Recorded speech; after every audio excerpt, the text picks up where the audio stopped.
Ada informasi menarik terkait dengan kesejahteraan dosen yang sempat beredar banyak di kalangan sosial media ya.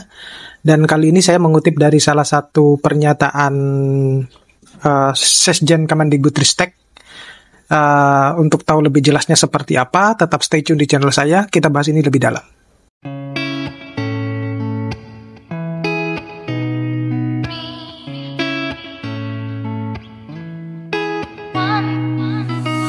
Assalamualaikum warahmatullahi wabarakatuh. Kembali lagi dengan saya di channel saya. Nah, kali ini saya mau sharing terkait dengan salah satu pernyataan Sesdirjen Diktek, di mana di salah satu akun Instagram itu menyebutkan bahwa kesejahteraan dosen itu sangat memprihatinkan. Kemendikbudristek itu bisa digaji hingga 9 juta. Ya, kalau menurut saya ya, ada yang menyatakan cari aman di dalam sebuah pernyataan tersebut karena yang bersangkutan mungkin berada di Kemendikbudristek, tetapi kalau kita melihat jauh lebih dalam ya, sebenarnya kesejahteraan dosen di Indonesia itu masih jauh dari standar ya. Jadi dalam sebuah pernyataannya itu disebutkan bahwa sebetulnya dosen ASN itu katanya sudah cukup sejahtera. Nah, ya, di mana Prof. Titik itu memaparkan gaji dosen ASN itu terdiri dari gaji pokok, tunjangan fungsional, tunjangan sertifikasi dosen, dan tunjangan kinerja dari perguruan tinggi. Nah, selain itu, dosen yang berstatus sebagai guru besar itu bakal juga mendapatkan tunjangan kehormatan guru besar, yaitu benar. Ya, sehingga dengan kompensasi tersebut, dosen non-profesor mendapat penghasilan minimal 3 kali 3 juta, yaitu 9 juta, dan tidak dapat termasuk tunjangan kerja. Kalau dosen profesor bisa lebih dari itu kata Prof. Titik ya, kepada mendikbud.id per Februari 2024 kemarin. Dia juga menyebutkan bahwa saat ini yang menjadi masalah dosen yang digaji sebesar 3 juta itu, namun dia juga menyebutkan itu baru hanya gaji pokok ya. Jadi gaji 3 juta itu hanya gaji pokoknya saja. Untuk dosen non-ASN, gaji pokok itu diatur oleh masing-masing yayasan penyelenggara perguruan tinggi swasta. Nah, itu. Nah, secara garis besar, ada benarnya yang disampaikan. Tetapi sepertinya, kalau boleh saya komentari, di Indonesia itu bukan hanya dosen ASN, gitu. Kan ada juga dosen non-ASN atau swasta ya. Meskipun di dalam pernyataan tersebut juga menyebutkan dosen ASN itu diatur oleh masing-masing yayasan. Betul. Hanya saja, kita ketahui bahwa kemampuan finansial masing-masing yayasan itu sangat berbeda-beda, ya. Kita tidak bisa menyamaratakan antara PTN maupun PTS, ya. Sesama PTN saja itu juga memiliki kemampuan finansial yang berbeda-beda. Ada yang PTNBH, BLU ya, ataupun yang Satker. Nah, sama halnya dengan yang swasta. Itu juga banyak sekali kampus-kampus swasta yang juga tidak memiliki kemampuan finansial yang cukup ya untuk menggaji atau memberikan salary kepada dosen-dosennya. Jadi perlu juga diperhatikan bahwa di Indonesia itu ya tidak hanya semata-mata bahwa oke, lu ASN, gue non ASN gitu.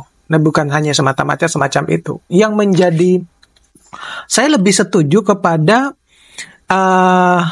adanya ini ya, pernyataan yang berkaitan dengan salah satu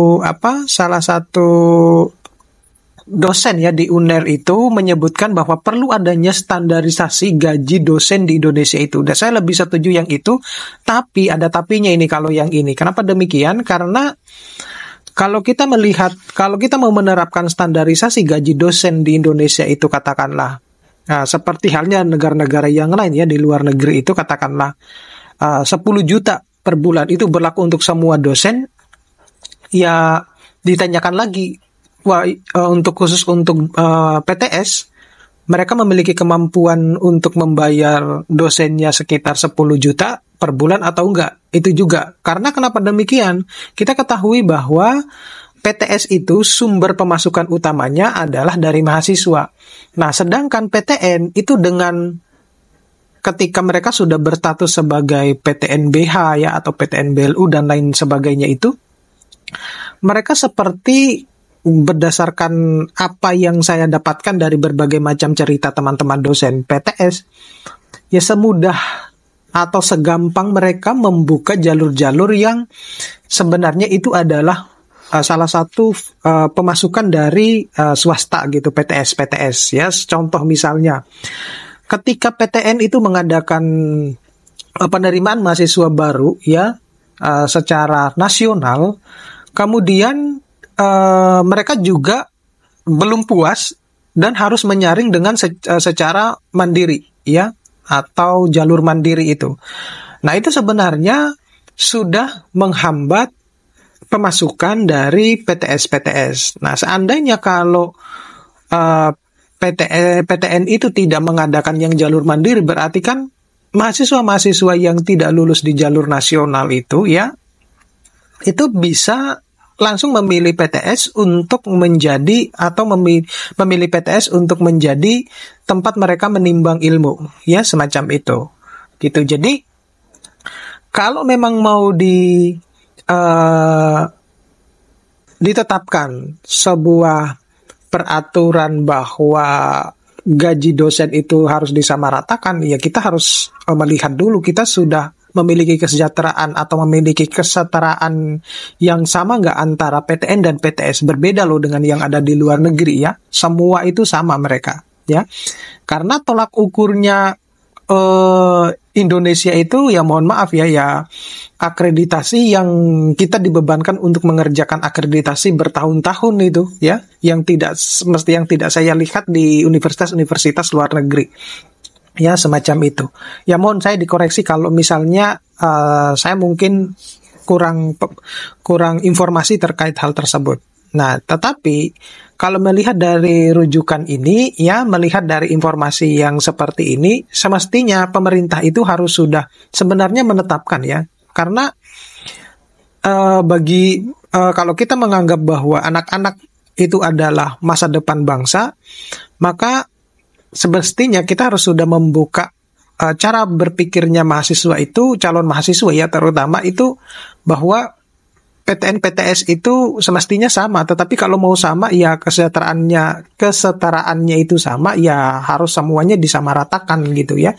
Jangan kemudian kalau yang PTN membuka jalur mandiri kemudian sebebasnya tanpa adanya batasan gitu ya.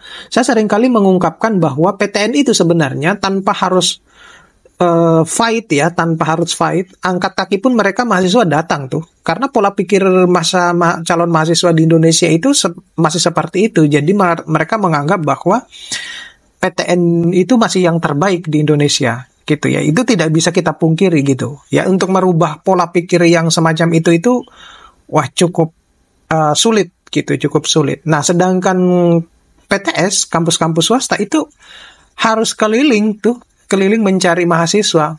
Bisa dikatakan dengan kata kasarnya ya mungkin mengemis ke sekolah-sekolah untuk mendapatkan mahasiswa. Berbeda dengan yang ada di PTN-PTN yang saya mengistilahkan bahwa mereka angkat kaki saja mahasiswa datang tuh. Nggak perlu harus sebenarnya mencari. Nah, itu yang saya masih bingung bahwa apalagi yang dicari ini kalau ketika mahasiswa tersebut tidak dinyatakan lulus dalam ujian nasional, kemudian harus juga membuka jalur mandiri. Nah, silakan berkomentar di chat kolom komentar saya atau DM Instagram saya. Saya mohon maaf kalau ada dalam pernyataan di video ini mungkin ada yang tidak sesuai dengan pemikirannya. Monggo, saya lebih suka terbuka, kita diskusi ya, semacam itu. Silakan berkomentar. Kalau ada kata-kata juga yang menyinggung perasaan, saya mohon maaf. Sampai ketemu pada video-video berikutnya. Saya akhiri. Assalamualaikum warahmatullahi wabarakatuh.